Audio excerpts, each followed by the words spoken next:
Calcium tablets తీసుకోవటం వల్ల వాళ్ళకి ఏంటంటే కిడ్నీ స్టోన్స్ అనే కాదు, ఇంకా వాళ్ళకి అరుగుదల లేకపోవటం, కాన్స్టిట్యూషన్ కూడాను ఈ మధ్య కాలంలో కాల్షియం టాబ్లెట్స్ వల్ల చూస్తాం. సో జనరల్లీ వాళ్ళకి ఎలా అంటే దాన్ని ఎలా రెక్టిఫై చేసుకోవాలంటారు? కొంతమంది కిడ్నీ స్టోన్స్ ప్రాబ్లం కంప్లైంట్ చేస్తూ ఉంటారు, కొంతమంది constipation as you said complaint చేస్తుంటారు. దీనికోసం కాల్షియం సిట్రేట్ మ్యాలేట్ అనేసి సీసీఎం టాబ్లెట్స్ అని దొరుకుతాయి.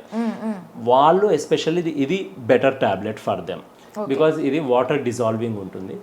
మెయిన్ నార్మల్ కాల్షియం టాబ్లెట్ కూడా తీసుకోవచ్చు, but with adequate quantity of water. Especially water తక్కువ తీసుకుంటే కొంచెం కాల్షియం రెగ్యులర్గా మార్కెట్లో దొరికేవి కాల్షియం కార్బోనేట్ అని దొరుకుతుంది. This will try to form a kidney stone. But వాళ్ళకి వాటర్ ఇంటేక్ అడిక్వేట్ తీసుకుంటే ఆ ప్రాబ్లం కూడా ఉండదు. At the same time constipation కూడా ఉండదు. Water intake and fibre intake కూడా ఉండాలి మన రొటీన్ డైట్లో.